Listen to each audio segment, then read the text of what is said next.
For over half a century, humans have endeavored to make business a force for good. But is the movement working? Or is it time to explore a new path forward? Welcome to Less Talk, More Action. We are your hosts, Joel Caesar and Owen Barrett, experts in clean energy, net zero real estate, decarbonization, and entrepreneurship. In each episode, we ask provocative questions and share stories from the front lines of sustainability with leaders in science, tech, and business taking real action to design a cleaner, better future. Thanks for joining the conversation. Now, let's get to work. Welcome to Less Talk, More Action podcast. My name is Joel Caesar, the world's undisputed voice of building decarbonization. Joining me as always is Owen Barrett, the founder and CEO of America's fastest growing solar company. Today's guest, Mary Ann Rao, the CEO of Merino Energy, a company that just launched a $3,800 heat pump with no outdoor unit. She was right in our wheelhouse of a founder who decided to solve a problem, and man, she was one of the more impressive guests we ever had. It's just like awesome to hear how a brilliant engineer like her thinks, and what she's solving with this product just seems like it's going to be an awesome business. Yeah, I think she was a great guest. Obviously, super impressive background, and man, I love listening to founders who start companies because of a problem that they experience firsthand. Yeah, like it's the best kind of business to start. Well, good stuff. Before we get into all that with Mary Ann, though, let's launch a bit. I don't know what we'll call this. An update from Brendan Wallace from Fifth Wall, or the world of AI and real estate. But let's just dive right in. There's been a LinkedIn post by Brendan Wallace, the CEO of Fifth Wall, kind of famous VC, prop tech VC. Brendan, friend of the show. He's been on our previous podcast, The Climate Rebels, where I interviewed him in person. He's an awesome guy, super smart. And when he posts stuff on LinkedIn, a lot of people listen. So 3 people this week sent me this video he made on LinkedIn where he calls this thing that happened with Anthropic the HMS Dreadnought moment for the whole real estate industry. So just to tee this up before I get your perspective on it, what he's calling HMS Dreadnought, I guess, is some famous old battleship that the British Navy invented a long time ago. And when they did, it like changed global geopolitics overnight. It was like, you either now are on the side of the British or you're going to get blown up by the HMS Dreadnought. And like, so the story is like, there was just this pivotal moment in technology and geopolitics. And he's saying that what just happened in real estate is, I guess, what he's calling a similar moment, where Anthropic has partnered with Blackstone, Hellman and Friedman, which I guess is a famous private equity firm, and Goldman Sachs to launch a new, as yet named, independent enterprise AI services company. And so as Brendan goes on to talk about in his video on LinkedIn, was how he sees this as, if you're in real estate, this is the HMS Dreadnought moment. You are either going to be adopting AI and the way, I guess, Anthropic and this new entity is going to deliver it with a services company, or you're dead. So it's kind of like you're either joining this wave or you're not. So yeah, a bunch of people sent this to me. It's making waves. I work for an AI SaaS company, so we're very attuned to some of these news, like when Anthropic's doing something. But I'll go to you first. What do you think? Man, I got a lot of thoughts. I mean, I think real estate is the slowest, least innovative, most risk-averse industry on the planet. And I think that leaves it like really ripe for disruption. I think anyone that's worked in the real estate space knows like how hard it is to get anything done, how slow the industry moves. And so I think he's right. I think this is going to have a huge impact on the industry. I also think this is not a shot at you, Joel, but I think this is going to put a lot of the AI companies or the software companies within the real estate ecosystem kind of on blast.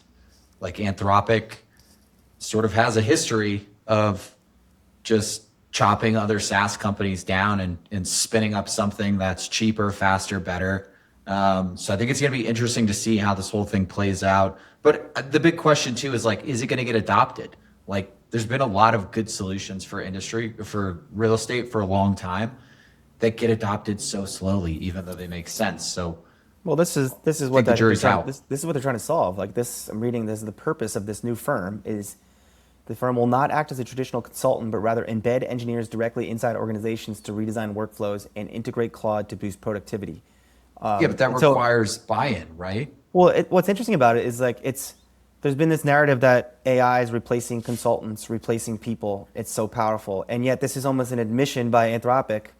We can't deliver our tooling unless we get consultants inside these organizations to teach everyone how to use it right.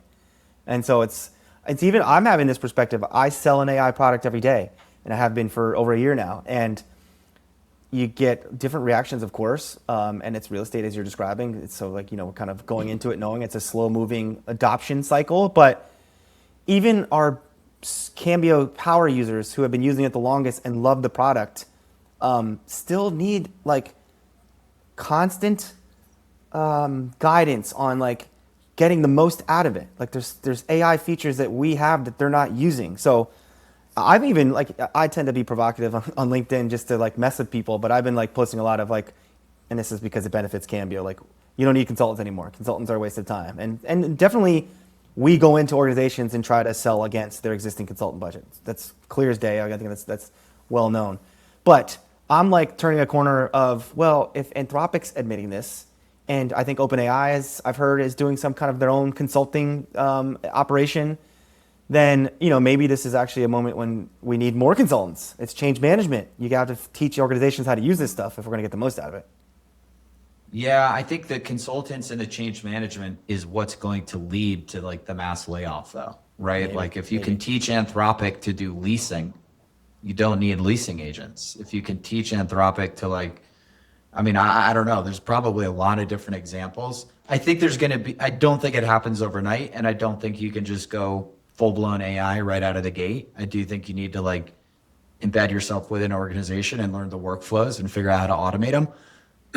But I do think there's a lot of dead weight in the real estate industry that can probably be like anything that can be automated. So I don't know. I'm really curious to see how it plays out. I think anytime Anthropic like makes a big announcement, it's a interesting shock. to like follow and see where it goes. I know there's been a couple shocks, even in real estate, when one of their announcements hit. I think something happened to JLL and CBRE's stock price because it was something about hacking like the brokerage market, like where those companies make most of their money. Like I think Anthropic said something about why does that brokerage person make so much money? And then I think there was also there's a kind of a famous legal startup, AI startup called Harvey. And Cambio would consider themselves similar to what Harvey's trying to do in the legal world. And I think when there was some announcement Anthropic made about what they're going to do with legal work, Harvey's, I don't know if they're public or not, but people were now down on Harvey. But the jury's out because Harvey's still crushing and growing and being adopted. So I think none of this stuff's going to happen as fast as people think it's going to take so long. There's no like nail in anybody's coffin here. We're still in such a transformational moment. There's lots of opportunity. Yeah. Well, interesting stuff. We'll keep following it. Brendan Wallace, feel free to come back on the show and debate us about it. And with that, let's dive into our show with Marianne Rao.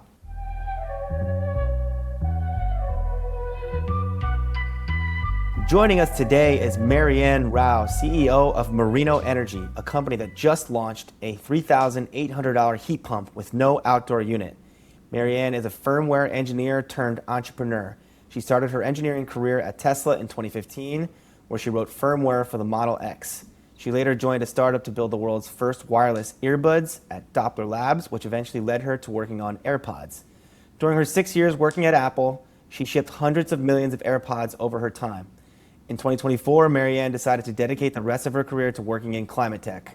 She started Merino Energy with the goal of accelerating the transition to the electric home. So, Marianne, welcome to Let's Talk, More Action. Thanks for having me. Well, it's in a very impressive bio. We can't wait to dive into all of it, but we always start our guests off with the same first question. Marianne, how are you taking action to make the world a better place? Yeah, so as you just said, at Merino, we are accelerating the transition to the electric home, and my journey started with transitioning my home to be completely electric. So in 2023, I was still working in Apple, and I had already electrified multiple parts of my home. I added solar, a power wall, induction range, EV charger, span, smart panel, And the last piece of the puzzle was heat pumps. So I went out and got quotes for heat pumps. And to be honest with you, I had total sticker shock. I got a quote for $40,000 to install heat pumps in my home. And I realized that and I didn't move forward with it, to be completely transparent. I was completely committed to the cause, and I wanted to electrify my home and get off of fossil fuels. But even for me, that was too much. And so that's really where my journey started, to figure out why it was so expensive and what we can do to make it more accessible for everybody to switch over to electric heating and cooling. I have two potential follow-up questions. You got dealer's choice. You can answer either one or both. Okay. One, why are they so expensive? Or two, did you ever meet Elon and what's he like? I'll answer the first one because the answer to the second one is boring. It's no. So. All right.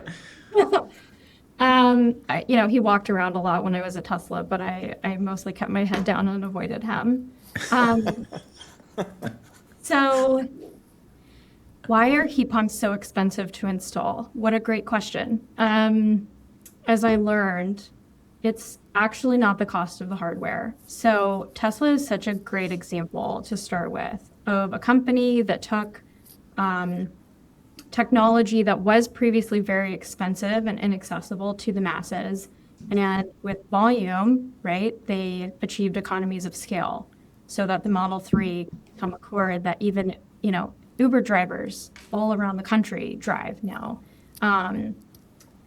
And I think there was a similar goal for heat pumps, right? That we would create a product that's like the Model S, and then eventually with economies of scale, the hardware cost would drop enough for this product to become very accessible. But with heat pumps, that analogy doesn't work because, especially when you look at mini splits, the cost of installation is often 5 times the cost of the hardware itself.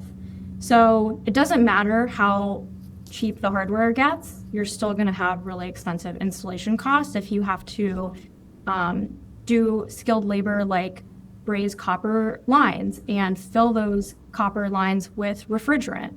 All of that is very bespoke work, especially for a home like my own in San Francisco, which is a 1906 Victorian, very closely spaced to other single-family homes, which makes the installation process very challenging. Sometimes those refrigerant lines have to be run over at roof lines, and all of those costs just add up to being exorbitantly expensive, and there's no way that producing more heat pumps brings those costs down. So that's when I realized that to bring down the cost of heat pumps, we have to really redesign the heat pump from the ground up to be as simple to install as possible.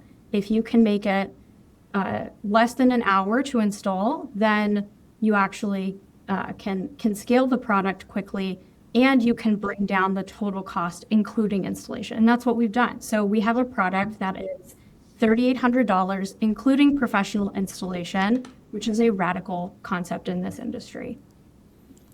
Yeah, That's awesome. Do they have to be licensed No. HVAC technicians, or it can be anybody? Great question. It's not just anybody, but our certified installer partners tend to have an HVAC license. And that's because the people, if you're a homeowner and you've gone through the process of getting a quote for AC or heat pumps, you're probably going to go to Yelp or Google and you're going to search for an HVAC contractor. So we want to partner with HVAC installers who know how to correctly do load calcs and make sure that the product they're installing, whether that's Merino or another heat pump, is the right fit for that home. But at the end of the day, they don't have to have any type of certification to install the product. It's just that we've decided to partner with the best in the industry to distribute our product. Cool. So Marianne, I know you're a fan of the show, so you've probably listened to every episode. At least a few. and there's an ongoing segment where we talk about my house Boy, here we go. in New York. and how I'm always trying to get free stuff from our guests to try out their product. Yes, So we'll get there eventually. But one of the first opportunities where this happened was we had one of the Quilt founders on. You did some time at Quilt, right? There was you had some. I did. Okay. I did. And so Quilt, great product. Yeah. Very effective at what it's intending to do in my house. And I'm in New York, old house. It's got all its other challenges, like similar, like installation. But yeah, that was like, I got to see, and I haven't done a full report out on everything like Quilt asked me to do, because they gave me the equipment for free, but then I had to pay for the installation. And there was an installation company nearby that they were working with in New York, and they were great too. But I got a direct, like, I know exactly how much the install costs because I got the equipment for free. Exactly. And it was, it was crazy. I was like, hey, Quill, I appreciate you giving me the free equipment, but I still can't really afford like the install. So I'm a perfect example of what you're describing, where you know, we joke about this all the time. Like when I introduce myself in the podcast, I call myself the world's undisputed voice of building decarbonization, and yet my house in New York runs on oil because it's hard to electrify for so many reasons. So all of that is a long way of like giving you an endorsement of, yeah, there's a real need here. But I guess transitioning there to that question, this idea of like first principles thinking, it sounds like this engineering mindset. It does sound a little like Owen. It sounds like Tesla, like what Elon does. He tries to like look at a thing and say, I'm just going to make a better product like what everyone else does in this market. I'm going to break it down to the problem we're trying to solve and build it back up from there. So is that like the way you just answered, like the way you thought about it from the install? Is that a Tesla learning, or is that just good engineering that most engineers should think about? Yeah, I think it's just good engineering. And I think it's been true across my entire career. You know, I think every single product, especially hardware products, they're going to have trade-offs, right? So the way that you optimize for the problem that you're trying to solve, it shapes what the product ends up looking like, feeling like, how much it costs. And so Brad, my co-founder, and I knew from the very beginning that we wanted to focus on solving the installation problem. So we always say that we designed this product for installers, even though homeowners also love it. And we are focused on that experience as well, which we can talk about how we're making it a better experience in the home too. But everything about the way the product has been designed is focused on reducing install complexity. So I'm going to ask you a question that I personally hate as a founder. I'm sure you're probably going to hate it too. Like, why are the other heat pump manufacturers not doing this? Why are they making a product that is so hard to install that it ends up not being installed because it's cost prohibitive? You hate that question, but you ask that a lot. Like that's well, but every guest, not every guest, a lot of the founders that we bring on, it's like why aren't the big so dogs obvious. doing this? Yeah, like what? I mean, you have a very impressive background, and I'm sure you're super smart, but like, what are the other heat pump companies missing? Well, I have a long-winded answer to this, so bear with me. I'm going to go a little off topic. You're on a podcast. Speak freely. It's long form. Yeah, great. So I'm reading this book right now called The Genetic Book of the Dead, and it's all about evolution. And it's really interesting because it talks about how you can look at a current species DNA and learn so much about the environment that it was in when that species, evolved from its predecessor. And so I actually think, to answer your question, we should look at the environment in which all of these companies, when they were created and when they started creating the products that they now sell, what did those environments really look like? And I think the most recent examples that you can look at, right, are our predecessors. So you're right, I did used to work at Quilt, and Brad, my co-founder, used to work at Gradient. And we had Vince on too. Yeah. Yeah, he's great. And so is Paul, by the way. We're huge fans. So, but like, if you look at the regulatory landscape when those companies were founded, there were a lot of incentives from the government to help homeowners purchase these products by offering them rebates, right? Yep. So I know exactly where this is going. Yeah. yeah, those rebates came with strings attached, right? Or rather, they had requirements. I shouldn't say strings attached. They came with requirements, like specific efficiency ratings, right? And cold climate compatibility. Yeah. And those are, there's reasons for that, right? Like we should be trying to build the most efficient appliances possible. But again, when you build a product and your requirements are, this has to meet these specs to unlock these rebates, that's going to be your focus. That's going to be one of your primary constraints when you're making design decisions. When we started Merino, shortly after we started Merino, the entire administration changed and the regulatory landscape changed as a result. So we're not driving towards creating a product that is going to be eligible for rebates or government incentives. We're building a product that would make sense and be competitive in under any type of administration. So, What a novel concept that is. I was gonna say you can see me shaking my head like just brilliant. Right. It's like yeah. but that makes sense, right? Of course, if you created a product, or let's go back to the example of animals, an animal that is being constrained by its environment in a specific way, it's being incentivized, right? The turtle and the tortoise is like this amazing example of this evolution where the amount of water in its environment forced it to evolve to either being a land animal or a sea animal. And I think the same thing has happened with heat pumps.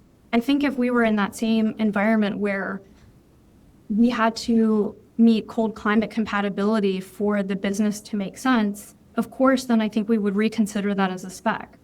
But instead, we are actually very committed to solving problems in our own backyard because we want these products ourselves as homeowners, selfishly. But not only that, California has a huge gap in terms of cooling access. Only 1 in 4 homes in California has access to air conditioning. So even if we take electrification and decarbonization out of the equation, we know that there's a huge problem to solve in terms of climate adaptation. And California is not a cold climate state. So we designed our product to be both fast to install, easy to install because we knew that would drive down cost. And we did not make cold climate compatibility a requirement because we are trying to first solve the problem that California has. And then we know that there's markets outside of California that this product is a great fit for. So this is my very long-winded answer for why other heat pumps were not designed the way that Merino is designed. It's a great Good answer. Yeah. You tell me that tortoises and hares come from the same predecessor? No, tortoises and turtles.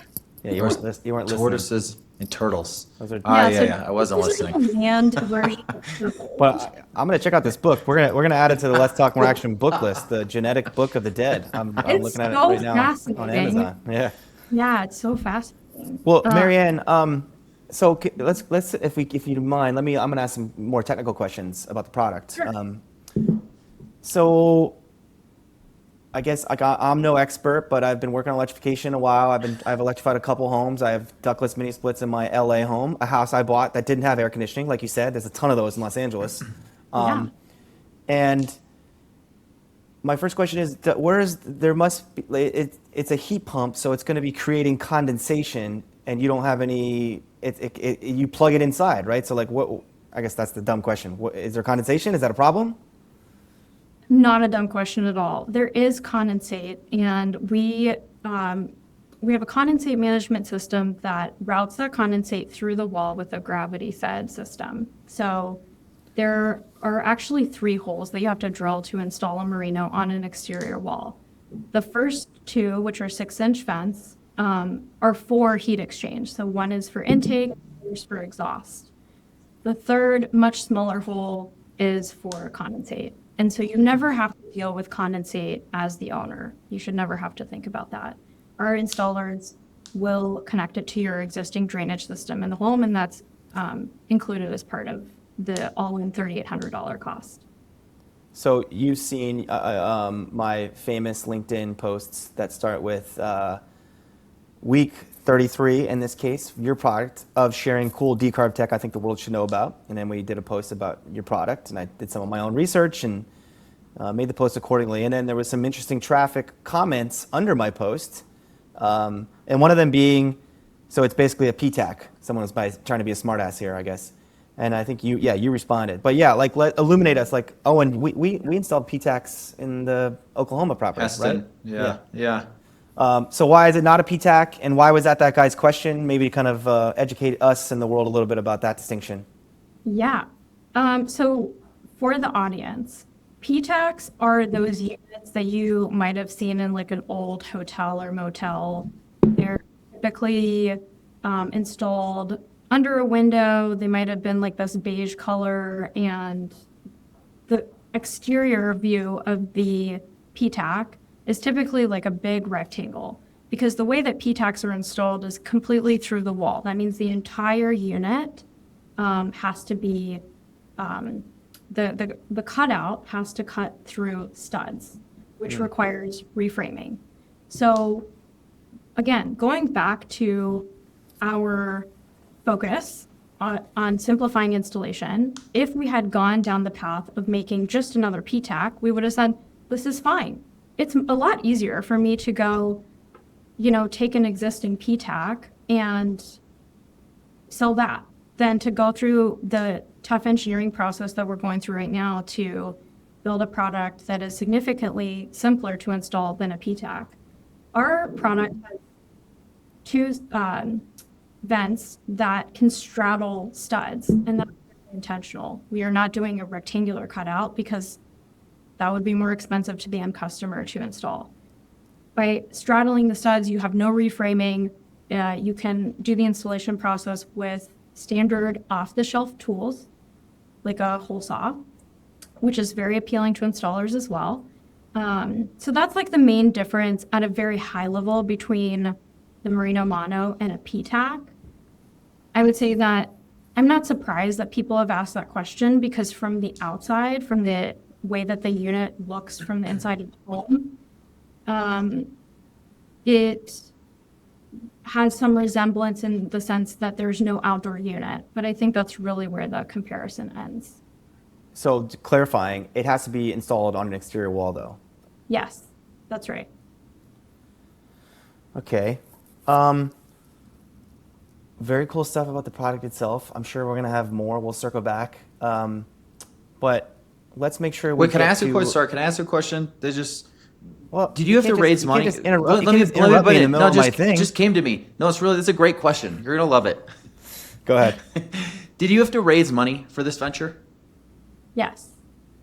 Did just focusing on California prohibit your ability to raise money? Like, did a lot of VCs say, I don't know if you went the VC route, but if you did, were they like, nah, the addressable TAM. market for California, TAM's not high maybe enough, it's yeah. maybe it's $1 gazillion, but it's not enough if you were to solve the whole U.S. Like, did you hear that pushback? Because I think that's an idiotic perspective of VCs, but they all tend to have it. Well, we said we're starting with California, and we've designed the product to be a great fit for California. But there are many other markets outside of California where our product is a great fit, across the US and Europe. How about New York? Can I get one in New York? You could. Here's what I tell people who live in cold climates. You can use merino as supplemental heating for a problem room that may be a room that's not connected to your central system, like a bonus room, an ADU, or just inverted attic. I have like a modified attic where my office is. Yeah, I'm thinking this would be perfect. Exactly. So you could still use it in that climate. We're just not cold climate certified, so we wouldn't recommend using this as your only heating source in those climates. And then you can also use it as just a cooling product, which is still actually a primary driver for why people have pre-ordered our product. Joel, do you Yeah. just have cooling challenges or do you have heating challenges too? Both. probably And the heat and the both. heating is my financial concern because all climate conversations aside about oil, it's also effing expensive to heat my home. So yeah, like that's like the driver here. And even look, again, I'm a huge fan of Quilt, and theirs I'm sure is cold climate certified. Like at least they told me all these data points how it's going to work great in the Northeast, but like it struggles to heat my house. Now I don't think that's Quilt's fault. We've talked about this before. I have insulation problems and air leakage problems, but it's like. I think in line with Owen's question here, it's this dogma about like you're describing in this era of incentives of cold climate certified. It's like you're trying to get to this perfect state when a product like the Merino Mono could be used widely by solving the problems you're solving of installation and making it more accessible. Exactly. And so the homes that we're actually the best fit for are typically homes that don't have central AC systems. That turns out is a huge market in the United States. It's over $93 billion just when you're looking at the United States. So homes that don't have central systems tend to only have one option when they're looking at getting cooling installed or heat pumps, and that's mini splits. So when we compare ourselves to mini splits, we're always a more cost-effective option, and that's how we size our market. We're not trying to compete with cold climate central systems. There's honestly a place for all these solutions, right? But we're really trying to solve the problem for homeowners who have tried to get cooling or have tried to electrify their homes, and they have been disappointed or shocked by how expensive it is to get the existing solutions. And that comes down to multiple reasons, right? So it's either that they own a home in a dense urban environment where installation is very expensive. They don't have outdoor space, which then, makes it very difficult to install any type of product with an outdoor unit. Even if they do have outdoor space, I have a very small backyard here in San Francisco. Do I really want to take up room and make my backyard noisy with an outdoor unit? Not really. That's like, my little slice of heaven. I don't want to take up room. I want to do backyard barbecues back there, not listen to my heat pump. And then the third very large market that we are helping electrify and helping provide cooling for is condos with HOAs. Now, at least in San Francisco, there are so many people who have reached out to us after we launched this product who have told us, I have tried to get some type of cooling solution for my condo that they own. They're not renters, right? They own these condos, but their HOA has told them that they cannot hang an outdoor unit from the exterior of the building.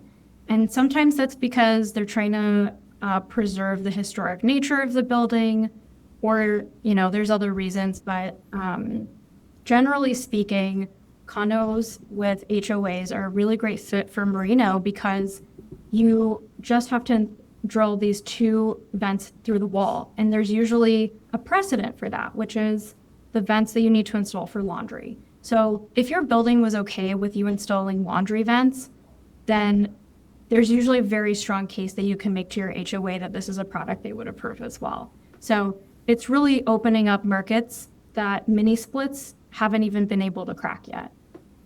Can see That's why super she, interesting. Can see why she was effective at raising money. I'm like, can I invest? We had Marianne. Do you know a guy? Do you know the company Reservoir? It's they're doing a heat Yes. pump water heater. Yes, I'm a huge fan of what they're doing. And so we had their founder on a couple episodes ago, and he was like you, super impressive. And like all of our stupid questions, he just had the best answers for. And I was just like, after the episode, I said to Owen, I'm like, God, can I invest in that guy? Like that was just great. And this is similar. So again, Thank you for being here and educating us. And this is where I'm going to transition, if we can now. Owen, do you mind if I ask my line of questioning? Yeah, you go ahead. So, Marianne, we love learning about the product. We love solving climate change or implementing cool technology that's making people's lives better. And we've explored a lot of that here so far. But then we also love as much here on the How I Built This of Clean Tech podcast.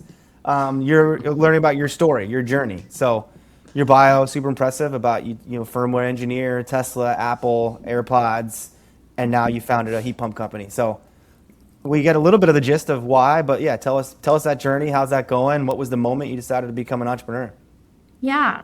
Well, like I said, it started with me trying to electrify my own home and realizing, similar to you, I got those quotes that were just too expensive. And once I realized that it was installation that needed to be cracked, I started to prototype some products myself. So this room, which is actually my husband's office in our home, was filled with heat pumps that I had torn down and was trying to understand, right? Like, for example, with a portable unit. Have you seen these units you can get on Amazon that have these big tubes that go Yeah, up to the I have one in window? my house. We use that in the summer sometimes.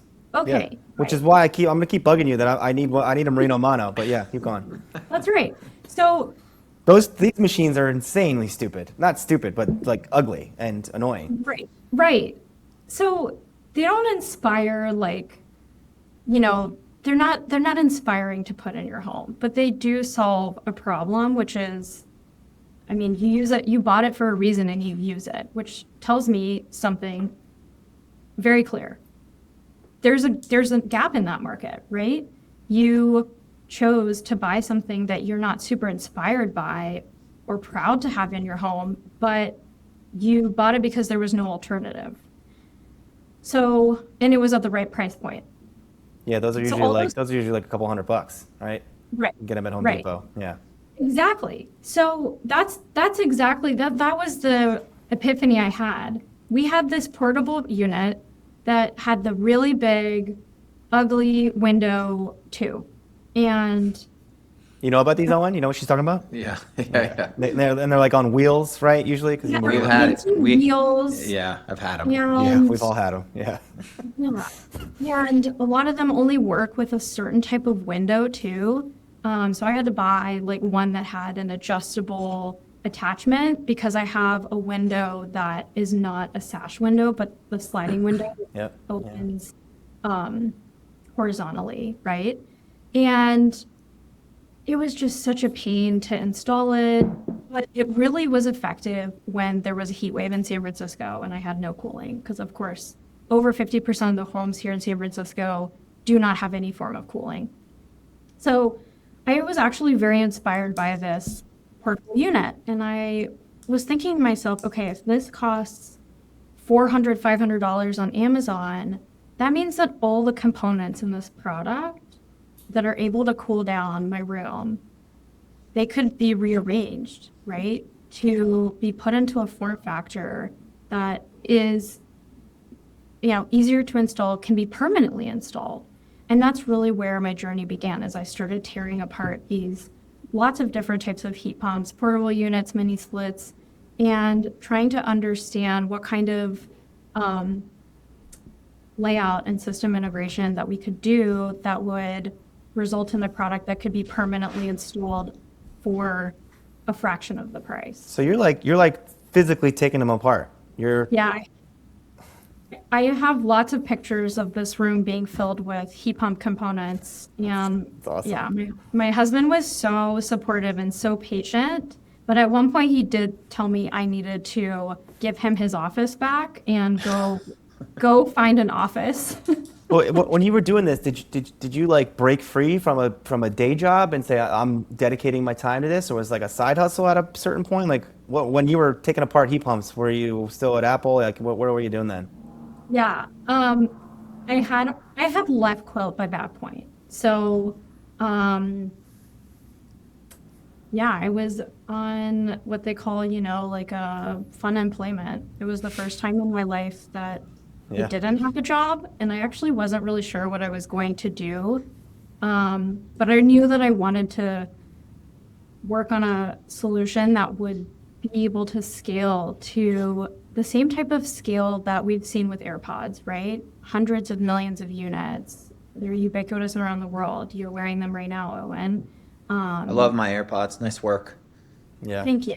Thank you for saying that. And that's what we want. That's the kind of experience we want to bring to Merino. But imagine if your AirPods cost, you know, $2,500 instead of $250, right? Or yeah, you have the AirPods Pro. I don't know. Do I need to be worried about the frequency that is going into my brain from these things? I am not a doctor, but I spent 6 years, you know, putting them in my ears all day, every day. She seems 12 hours a pretty day. sharp. Yeah. So I hope Wait, not, right? For my sake as well. Yeah. Can I ask a question? So you're the what is the word? The origination of this idea is you getting sticker shock from your quote. Had Merino existed, what would that $40,000 quote had been? Yeah, so for my house, it would have been, I think I had gotten a quote that was 4 rooms. So it was like $10,000 on average per room. So for Merino, that would have been 15,200. Wow. Which is So still we're not like- talking like kiddlywinks here. This is 2/3 cheaper. Oh yeah. Right. So, you know, I'm not going to say that's not a big investment. Of course it is. But that was actually more of the quote that I was expecting, especially considering the fact that, for reference, my quote to get solar and a power wall, which has a payback period of 7 years, that was $25,000. But that was an investment I was willing to make because I could clearly see how that was going to pay for itself over time. Yeah. And with heat pumps, you can't really make the same claim in California. Not to say that there's not ways that you can do load shifting or enroll in demand response to save money through those types of energy saving programs, but it's not as clear of a payback period than solar and a Yeah. battery. Yeah. We've covered that a lot on the show too, with all the heat pump people, and Yeah. I tell the story about when I was at Block Power last year, which was a heat pump company. Like that guy, this founder of Block Power, tried to make Block Power be the Sunrun of heat pumps. Like, you know, he just wanted to get them everywhere, and there was a financing mechanism. But my role was head of green cities, and we used to sell into these city decarbonization programs, but they were all in these cities where gas was cheap, and I was like, great, we're getting incentives and rebates, but like it's still, so we've banged that drum enough. But I know there's ways that everyone's going to figure that out. But the question we didn't get to, and I know we're running out of time. These are our favorite shows, which we could be here forever. But there was a moment. There's some kind of like a moral environmentalist moment for you, where you like even going to Quilt, I guess, right? Like you were Apple, you were Tesla. I mean, Tesla maybe arguably is a climate company, but at some point you said, I want to save the world, right? I was inspired by multiple events that happened while I was at Apple. The first one, which will forever be so vivid in my mind, is when the fires in California happened, and the sky literally turned orange, and it was so apocalyptic. There could not have been a clearer sign from God that we needed to change what we were doing, you know, as a species. And that's really when things started to, you know, it was on the back burner, but I started to think about, okay, I love my job at Apple. I love working on AirPods. It is a product that people love.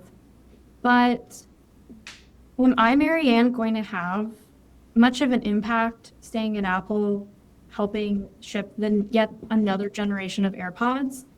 And the answer to that, after a lot of reflection, was no. But I could move the needle on something I really care deeply about, like home electrification, which, as I'm sure has been quoted many times on the show, right, is like 20% of all global emissions comes from residential energy. So it's It's actually huge. we have not heard that number. I've never heard that isolated to residential. Yeah. Yeah. Interesting. So it's a huge bucket. You can have a massive impact, and heat pumps are a technology that have existed for so long. So, we're not at the point where we have to go back and do research in a lab. We really just have to figure out on how do we make products that can scale faster, are more accessible, and are generally a better experience. And that's something that I've been doing my entire career. That's the through line. It's what I call privilege expansion, right? Every single product that I've worked on has ended up creating a version of that product that was then so accessible that it became essentially ubiquitous. And that's what I want to do with heat pumps. So that's what motivated me to leave Apple. It's what motivated me to start Merino. And it's what motivates me every day to keep going. Great answer. I feel like we should wrap up on that, but we got to stick to our script. We have one last question you got to answer. Okay. It's a similar question. I think you might have a similar answer, but we always end with this idea that in the environmental movement, sustainability movement, there's a lot of negativity and focus on the things going wrong, but we like to be focused on solutions and optimism. So, Marianne, with our last question, what gives you hope for the future? I didn't read your script, so I really am going off the cuff here. But I'm gonna say it's my daughter Reese, who is 6 months old, and if I'm not optimistic for her and for her generation, then who is, right? We don't really have a choice. We only have this planet to live on, and we're gonna either figure out how to make a world where everyone has access to, adapt to the climate that is changing, or we're going to figure out how to move to renewable energy. And it's probably going to be a combination of those things that has to happen. But I have to stay optimistic for Reese and for all of the children of her age. Very cool. Good answer. We'll have to send Reese baby Let's Talk More Action t-shirt. We should make those. We gotta get some swag. We do need some swag. Yeah, maybe this is the moment. Reese is going to be our first Just get the little onesie. first recipient. Yeah. I will definitely send you a picture. Send me a one. Okay, that's going to be a deal. I'm on this. Yeah. All right. Well, Marianne, this has been a pleasure. Fascinating stuff. We wish you all the best. Thanks for being on. Anything to plug? So tell our audience. They go to your website. They follow you on social media. Give us all the plugs.